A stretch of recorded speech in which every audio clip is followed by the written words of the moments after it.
Hi everybody, Eric McCool here of permagrower.com. Today I am going to talk with Larry Korn, author of The One Straw Revolutionary, which is a fascinating book that he wrote about his time studying with Masanobu Fukuoka of the One Straw Revolution, and who introduced to the world the concept of natural farming. And this is all very fascinating stuff that has to do with how we can grow food for ourselves without having to till the land and depend on chemical fertilizers and a bunch of other methods that are inherent to conventional farming. So I was going to talk with Larry today about his time that he spent with Masanobu Fukuoka on his farm in Japan and his travels with him in the United States, and in general the principles of natural farming and how some of these can apply or can contrast to permaculture. So Larry, thanks for being with us today. It's my pleasure. So your book covers the work of Mr. Fukuoka and the time you spent on his farm. Can you tell the audience briefly about natural farming and Fukuoka's general philosophy of interacting with nature? Well, it all originated from this experience that he had when he was 25 years old. He was trained he grew up as a farmer, and he was trained as a plant pathologist and was living in Yokohama, inspecting plants that were coming in, customs inspector, plants coming in and out of the country. And he had an experience one morning in which he saw, as he put it, that true nature revealed itself. And he saw that everything was completely interconnected and operating perfectly just as it was. And people get involved in the process thinking that they can improve upon nature for human benefit, strictly for human benefit. And because our mind is not capable of understanding all the intricacies of nature, then the inevitable result will be that some side effect that was unintended and is negative, decidedly. And so we try to solve that by fixing that, and that creates another side effect which is greater and greater, and it just builds up until the point where we are now. Essentially everything we do is mitigating, the side effects of unwise practices from before. So we tried to explain this to his co-workers, and they didn't get it. They were so confident in human ability to take control and improve upon nature. This was in the 30s, so science was just coming in a big way, and it seemed like what he was talking about was a step backwards. So he decided to go back to his farm and put this way of thinking to create a concrete example of this way of thinking by applying it to agriculture. So the way he approached it was, instead of, he had no idea where this was going to go or what this was going to look like, but he wanted to eventually get human decision-making out of the picture. Let nature make the decisions, and then he would follow along. So instead of the normal way of thinking to develop a new system, you say, well, maybe I'll try this and I'll try that. But his way of thinking was the opposite. How about if we didn't do this, didn't do that? So we examined all the basic things we do in agriculture. I mean, really basic, like plowing, like pruning, making compost, flooding the rice fields. And he reevaluated all of those things and eventually came to the conclusion that none of them were necessary. So he stopped plowing, he stopped sowing seeds in the rice seeds in the spring and into a starter bed and transplanting them, as everybody does, into a flooded field. He just tossed the seeds out in the fall when they naturally would have fallen to the ground. And he kept a soil building ground cover on the surface so that essentially the compost was being made right in the ground, right in the root zone, and it was a lot less work. And by the time I came to his farm, he had been doing this for about 25 years, and he was getting yields that were comparable to or greater than his neighbors, who were using all of the modern technology, creating pollution, running down the soil. And he was getting comparable yields, but the soil, he wasn't creating any pollution, and he wasn't using fossil fuels or anything, and the soil improved with each season. which is a really big deal. A lot of people don't realize how destructive modern agriculture is to the soil, and if you can both farm the soil and extract yields as in produce, and the soil is being built upon, that's impressive, and that's almost like magic, because it seems like in modern agriculture there's always a cost for what we take out, and in natural farming that seemingly can be avoided. So a question I have is, in your opinion, do you think that these natural methods, these natural farming methods, are applicable on a large scale to feed global populations? Or is this interventionist human control system inevitable? Oh, no, I think it's definitely possible, and in fact, it's the ideal way for humanity to survive, by using natural farming and relying on nature's inherent ability to produce abundance all by itself. Sure. So, but in order to do that, see, we have humanity has separated itself from nature and sort of sees itself as being in control, and relies on the intellect, because we don't have access anymore to intuitive understanding. We did at one time. Everybody in the world was living, the indigenous people had, they could talk to plants and animals, and they could get all the cues, and they knew how to make their lives rich and secure by using what nature, the gifts that nature provided, but they never did anything to inhibit nature's ability to keep providing stuff. Okay, so but now we're not thinking that way, and we haven't been for about 8 or 10,000 years, and so we have groomed the landscape to suit our form of agriculture and our kind of controlling attitude. So in order to practice natural farming, a transition period is needed. Yeah. Because the land, because nature has been so hobbled by our activity that it has difficulty doing what it knows to do and is always trying to do, which is create the conditions that are conducive to life. Yeah. And so we need to help nature get back to where it can do that. So there's a transition period. And also, but there's another factor, and that is the state of mind of the farmers, or the people.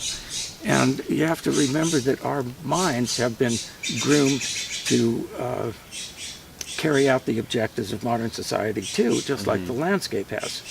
So we have this, so it's very hard for us, we are so used to the need, what we think is a need to control nature, and that if we don't help nature along, how is it going to know what to do?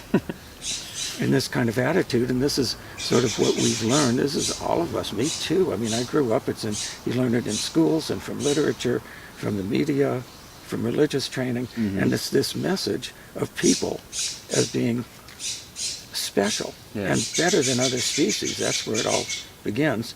And so so to practice natural farming, you need to also make that as you're healing the land and helping nature get back to its original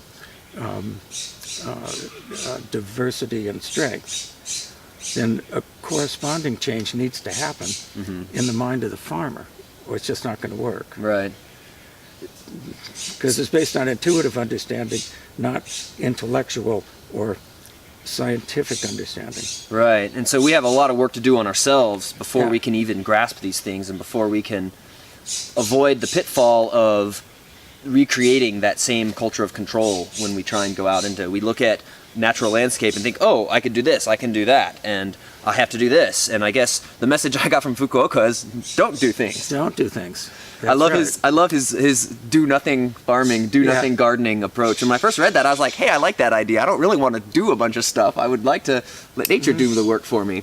Well, unfortunately, people hear the do nothing farming. This was a difficult one for translation.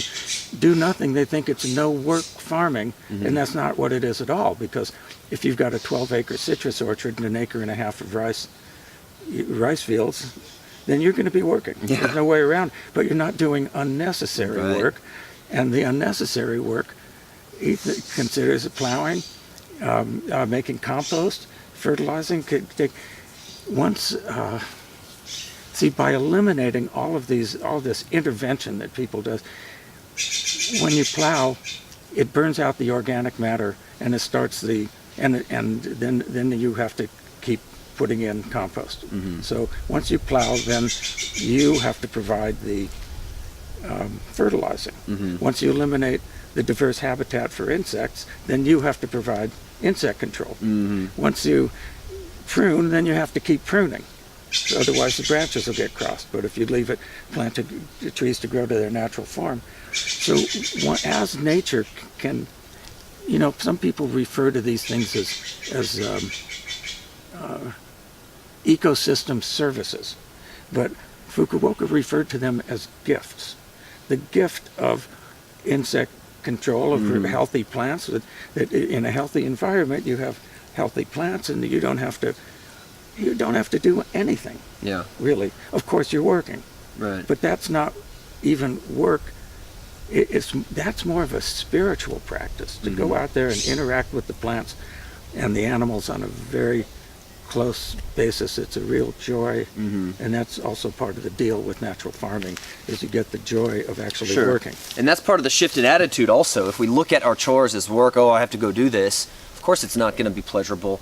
And yet, if you realize what a dynamic relationship you can have with the land and with the plants, it's like getting to see your friends and getting to go hang out with people you love, and there's no work to it. It's all just fun. When I was living at his farm, I couldn't wait to get up in the morning and go out into the fields, and it was fun. We worked all day and then didn't want to come back in when it got dark. That's cool. We didn't. That's really cool. And every time, one difference about a natural farm, where he developed his farm a lot by mixing the seeds of all different plants together, ground cover plants and trees and flowers and vegetables. He'd mix them together and put them in little clay pellets and seed balls, and he would just scatter them around. And the idea was that he didn't want to decide. He didn't want to do the design. He didn't want to decide that this should go here and this should go here. He just put the tools out there for nature, and what developed was nature's design. Yeah. Which is a big difference between permaculture. There's this kind of popular form of organic farming now called permaculture, which is a form of ecological agriculture, where the idea is to go into nature and observe what nature is doing and see the patterns, and then study the appropriate plants, and then check out the water situation and see where, about get natural buildings and about raising animals and tying it all together so that there's as many different relationships as possible. But then all of this information, you get it together, and then the designer, it's a design process. The designer sits down at a desk and creates a design. Right. So what was observed was then put through the digestion or through the ringer of the human intellect, and then out comes the designer's impression of nature. So it's no longer nature's design, even though it's patterned after nature. Patterned after. And you mentioned earlier that Fukuoka thought that we can't comprehend the complexity of all of nature, and permaculture in essence is attempting to. Yeah. It's attempting to get the big picture, and it's actually made a lot of progress in understanding nature better than conventional agriculture, and yet it's still a long way off from being able to capture the entire process, which is such a profound thing that I don't think we'll ever be able to fully understand it.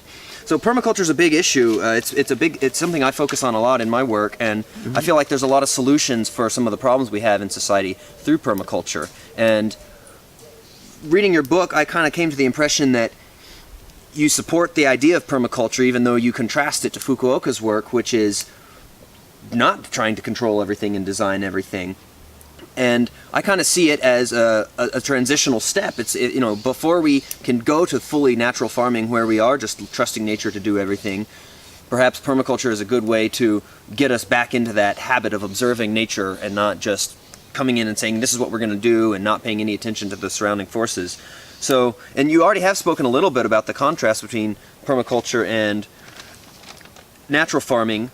Would you care to comment on anything else about that? Or yeah, I would. Sure. I think there's a lot of great things about permaculture. I personally have been involved in probably 60 or 70 courses over the years in one form, one way or another.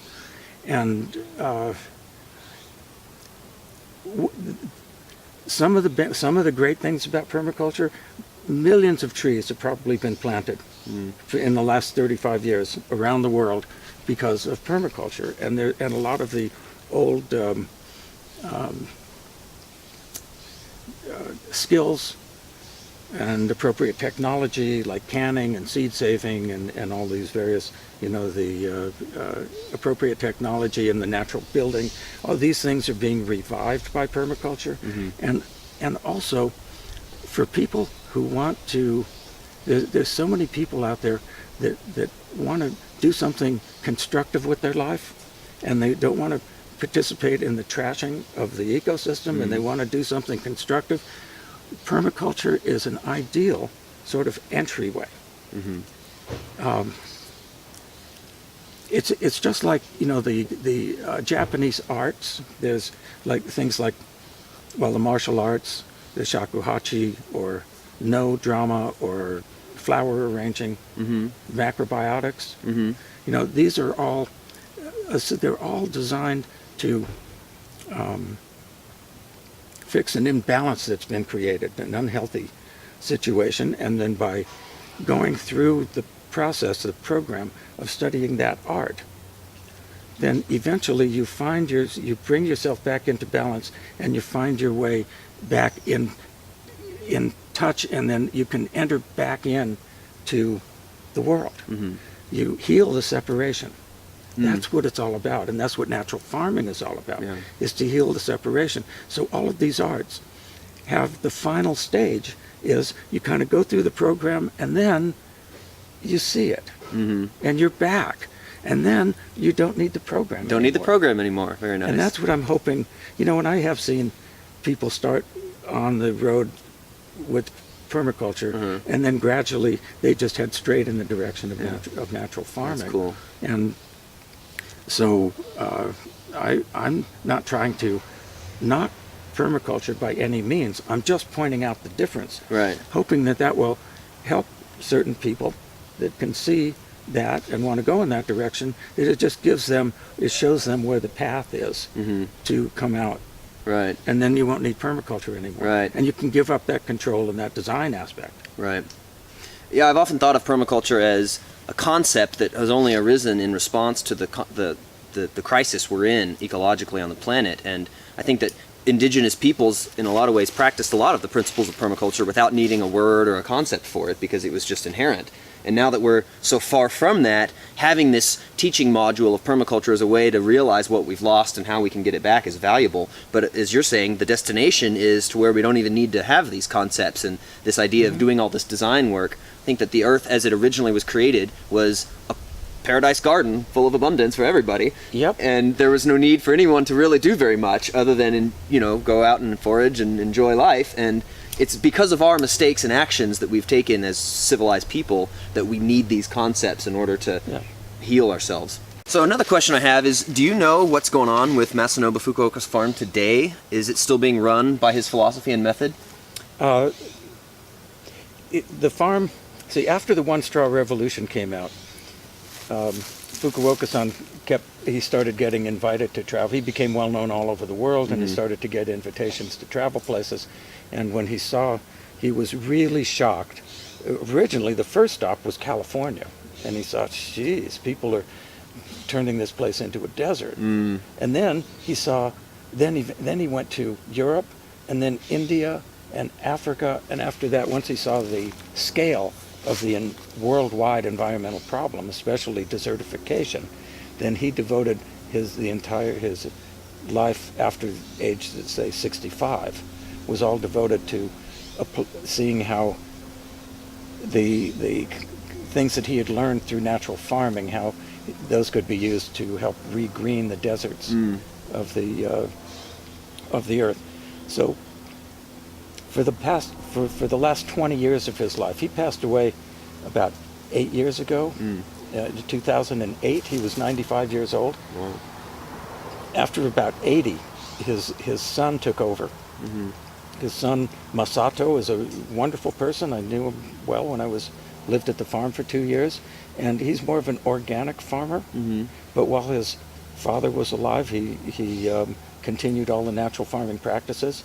And then now, even Masato's in his 70s, so the grandson is running the farm. Wow. And they've made a few minor changes. About 20% of the rice field was plowed for specialty crops, and they've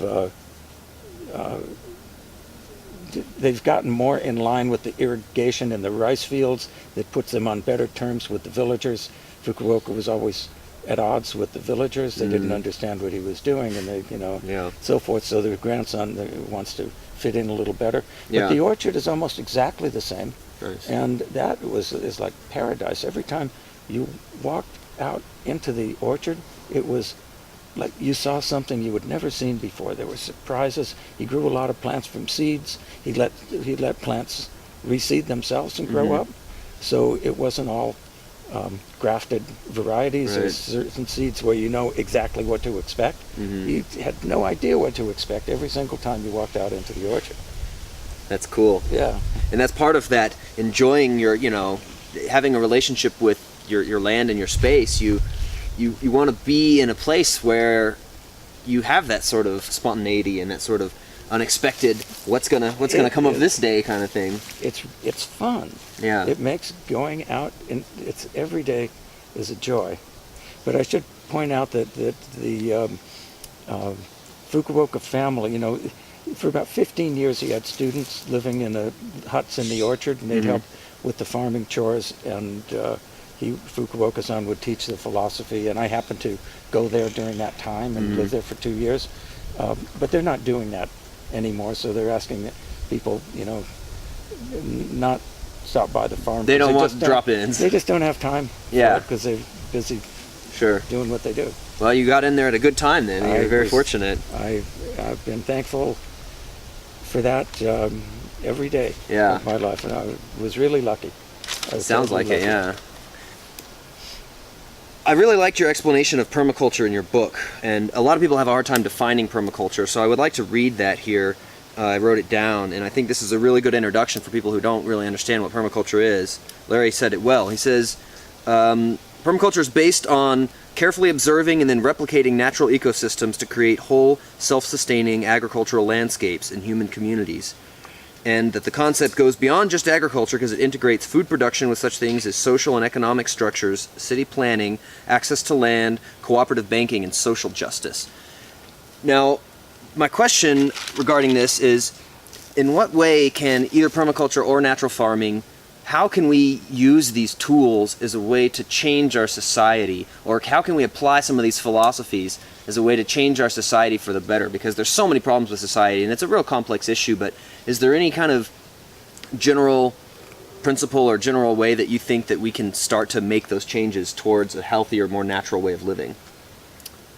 Well, I have my own thoughts about it, but when we're talking about modern culture, I mean, it's and changing modern culture, I mean, it's crazy out there. Yeah. It's really hard to figure out how to do that, because everybody's pulling in a different direction. Yeah. So, and one person can't really have such a great effect, but where you can have a great effect is that you can work on yourself, and I think that's the place where people can create the greatest change. And when I say yourself, I'm talking about you, yourself, and your family, and your friends, and your immediate community. It's also very difficult for one family to get along and be self-sufficient on their own. Yeah. But if you do a whole community, take a whole community of people that are farming according to these natural farming principles, then it is doable. Well, you mentioned Anyway. community, and that's something that I've done a lot of work on. I've been looking for community. My family, we really want to be on the land, and we really want to be somewhere where we can farm and garden, but where's the community? It's like we don't want to be alone, and we face a lot of challenges trying to find community that's long-lasting and that's multi-generational. And I feel like one of the biggest barriers we face is not so much, I mean, yeah, people say, oh, people don't get along, people end up having drama and things break apart, but I feel like even bigger than that is the barrier of the sort of legal structures that exist, and the economic model we have discourages people from living naturally and from recreating a village-like setting.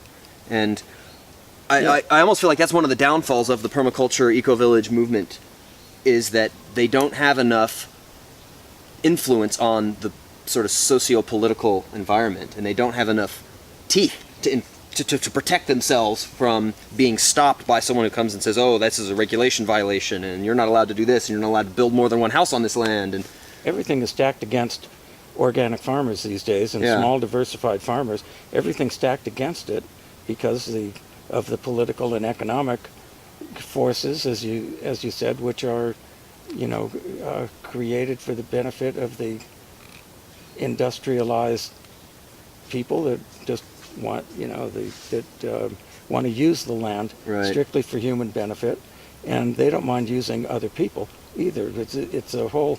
It's about power and control is what modern society is about. And but within modern culture, in modern culture, I'm saying the last 8,000 or 10,000 years to the present, then there's the nurturers and there's the exploiters. Right. Those are Wendell Berry's terms. And the exploiters has been the dominant force pretty much for the whole time. Whole history that we've got written down. So we have written down. Yeah. So it is, it's a very, very tough question you're asking. I don't know the answers to those things, but I think that going to community and working on creating the solutions and healing ourselves and healing the land and healing the separation from the land, I think that's the way to go directly. And there is the idea, and it's even within the permaculture movement, there's this kind of split where there's one group wants to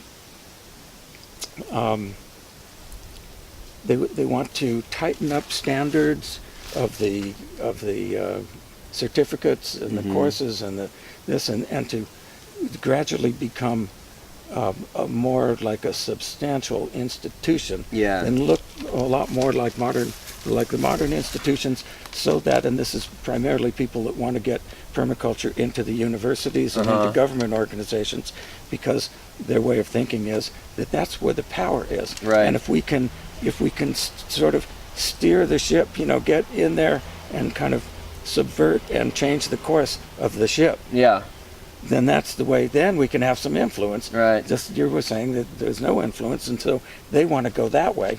They want to kind of join up with and become more credible to those institutions. Exactly. They want the permaculture institution to give them the credibility. They want to become more like the institutions. Right. So they'll be accepted. Which is dangerous. And just personally, I don't think that's the way to go at all. Because for a number of reasons, but one of them is that after a while, I think that permaculture will actually become those institutions. Seems inevitable. It does. Yeah. It does, especially when our default way of thinking is that way of thinking. And so maybe you start off with permaculture ideals, and then you get involved in the university, and then pretty soon, after 10 years, then you're back thinking, making pragmatic decisions. Bureaucracy.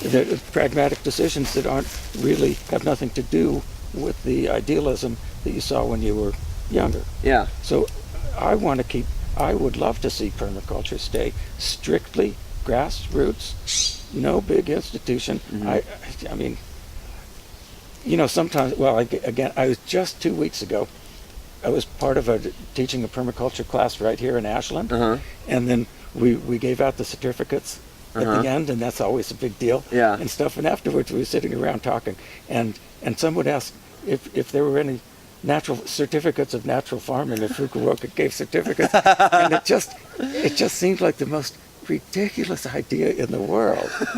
Somehow, Very contradictory to what I can just at imagine that his moment. response to that. So anyway, so I am the grassroots person all the way, and do it in communities, Yeah. and redistribute and get closer to the earth, and you try to use less and less of the fossil fuels, Yeah. and of the PVC pipe and battery, and timers and stuff, and get back more to hand tools, Right. if as much as possible, and appropriate technology, and just kind of dial it all back. Yeah. So, and the same thing with your personal desires. Mm-hmm. Like that you need to have a great career, Right. or that if you don't make enough money, then your life is not going to be successful Yeah. somehow. And so kind of dialing that back inside each of us, Mhm. just the same way as we're healing nature by getting closer and closer, by allowing nature to simply become itself again.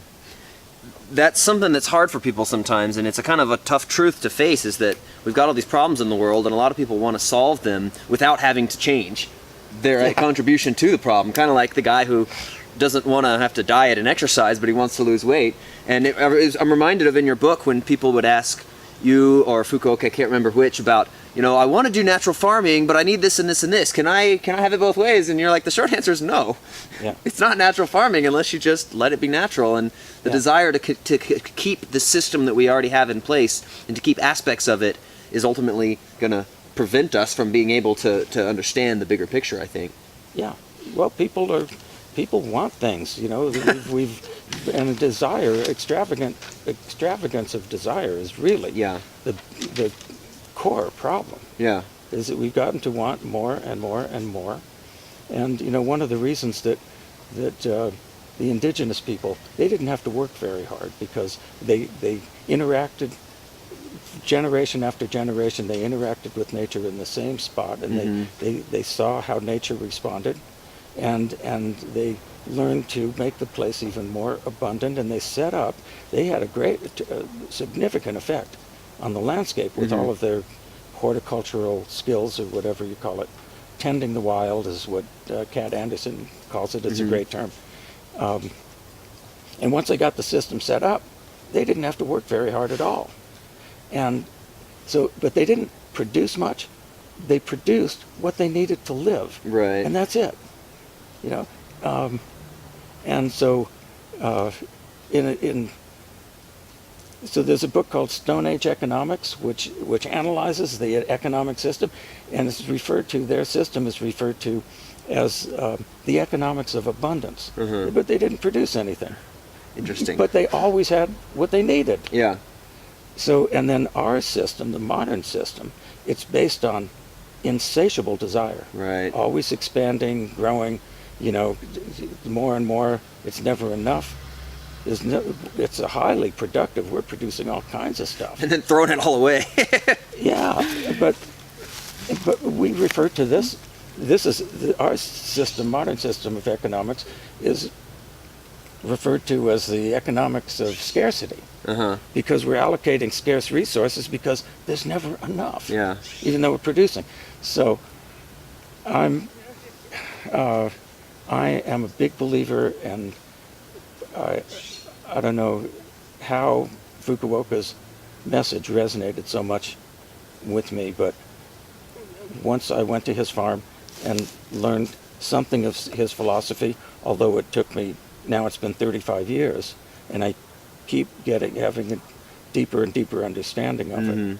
But it is like, I just don't want to buy things. Yeah. I just don't. It makes me uncomfortable, and I'm just so happy wearing clothes over and over again until they're shopping at secondhand stores and stuff like that. It's very liberating, it seems to me. It's liberating. To not have to be constantly worried about getting new stuff, and that's the thing, is I feel like a lot of people think that their happiness or their freedom comes from what they can get hold of physically in their goods and merchandise, and yet that's almost like a form of slavery, that we're constantly having to work for money to go get this stuff.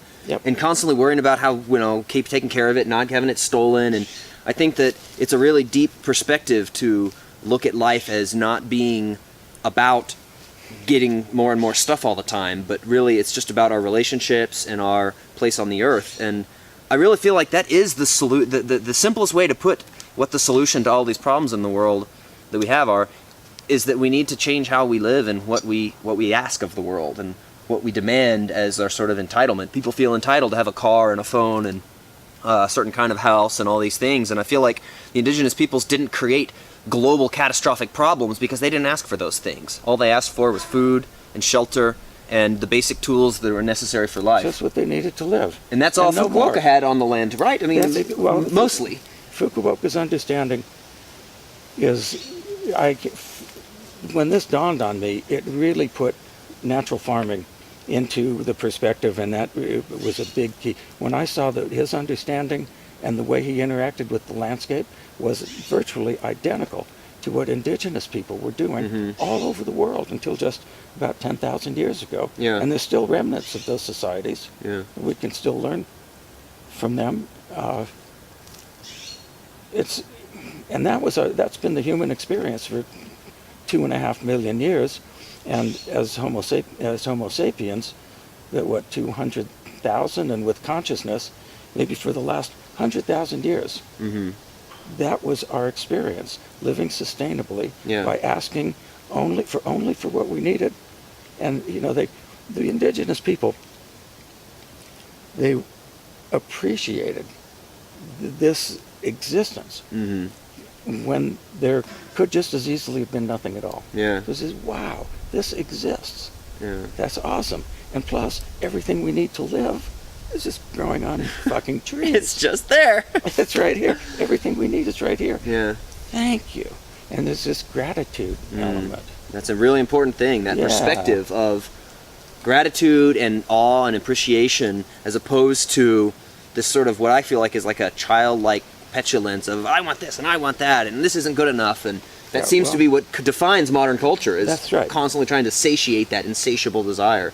Well, we came to believe that we were better than other species, that the world was created just for us, and later on we created a God who would say, you have a God-given right. Right. For those, you have dominion. Right. Yeah, that's a over nice all the thing to animals. grant us. Oh, yeah, damn, that was really lucky. Very justifying. The indigenous people, the God wasn't some remote, person in the sky. Right. Person in Right. the sky.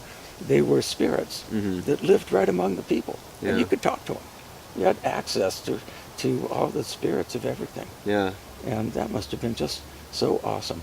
So where can people find your book? Do you have a website? Oh, yeah, I maintain a website for Fukuoka-san and natural farming, and it's onestrawrevolution.net.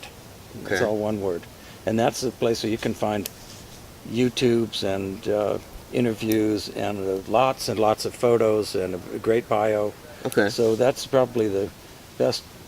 My book you can buy pretty much anywhere. You can get it on Amazon or from the great. book depository or anywhere. Cool. Or your local bookstore can order it, and I generally prefer to buy books from support the local bookstore, or abe.com is a sort of competitor to Amazon that's a cooperative of local bookstores. So did not know that. you might look into that, abe.com. And Nice. Fukuoka-san's books in English is The One Straw Revolution, which is a great summary. It's been translated into more than 20 languages, and it's made him known all over the world. That was the idea when we translated it. You were the translator of the first Yeah. English edition, weren't you? Yeah. So Larry Korn is, if you've heard of Fukuoka and have read his book, this is the guy who brought it to North America into Well, English language. I had two people help with the translation, Uh-huh. but I was the one that did the editing in English and found a publisher for it, Uh-huh. and so forth. And then the idea was that when he was in Japan, he was pretty much ignored and treated like an eccentric. Uh-huh. But at the time, this is in the mid-'70s, the Back to the Land movement and the environmental movement was just getting going, and we knew that this was a message that people were just waiting for outside of Japan. So so once it got into English, it became a hit right away, and then he became well known right away. So that's from the One Straw Revolution. And then Sowing Seeds in the Desert is a book that he wrote in the mid-90s that we've just gotten published in the United States, Chelsea Green Press. And that is about his travels. It's a lot more about philosophy. It goes much more deeply into certain things in philosophy and economics and politics and Eastern and Western medicine and that kind of thing. And also he talks about his travels to India and Africa and to the United States. And the book that you mentioned, The Natural Way of Farming, is there's a lot of practical information in that book, more than in any of the others, about exactly how he developed his techniques over the years. Yeah. Do you know if there are any other places in the world where people are practicing his methods successfully? Are there any farms that use his methods or any places like that? You know, they're scattered here and there. I don't know very many of them personally. I stumbled on them sometimes. There's a few of his former students in Japan that have natural farms. But the place where the most is where natural farming has really caught on, and there are a number of really great demonstrations and people practicing natural farming, is in India. Yeah. Interesting. Yeah, by a mile. India and Southeast Asia is where natural farming has really caught on, and I think there's a number of reasons for that. One of them is that it's not expensive to get started doing this, and that there's still in India 60% of the people are living in villages and have access to land. So, and it really is, natural farming really is best applied on a relatively small scale. Yeah. So it works also because the culture in India they see the spirit first and the physical next. As a result of the spirit comes the physical, and so they see it in the same sequence of the way of seeing the world and then the technique. So also there's a lot in common, and Fukuoka wrote about it too. A lot in common about his approach and that of Gandhi. Yeah, it's interesting because Gandhi was all about the nonviolent revolution and the non-action sort of thing, although everybody's spinning, doing something. It's not like you're not doing anything, but it's a non this, non that, non. You know, natural farming, you can almost describe it, the technique, you can describe it even more easily by saying what he doesn't do than what he does do. What he does do, he scatters seeds and he spreads straw and keeps the ground cover going.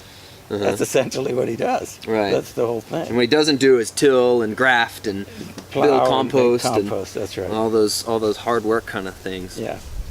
Well, I think we're about out of time, but it's been really good talking with you about all of this. Well, thank you. Thank you for the time. It's been fun. Yeah, it has, and we'll definitely talk again at some point here. And I appreciate all your work, and I appreciate this book. It was really enjoyable to read. I learned a lot. And I encourage everyone out there to get One Straw Revolutionary and to become a One Straw Revolutionary, to help change this world by changing ourselves and working on interacting with nature in a more peaceful way. So thank you, everybody.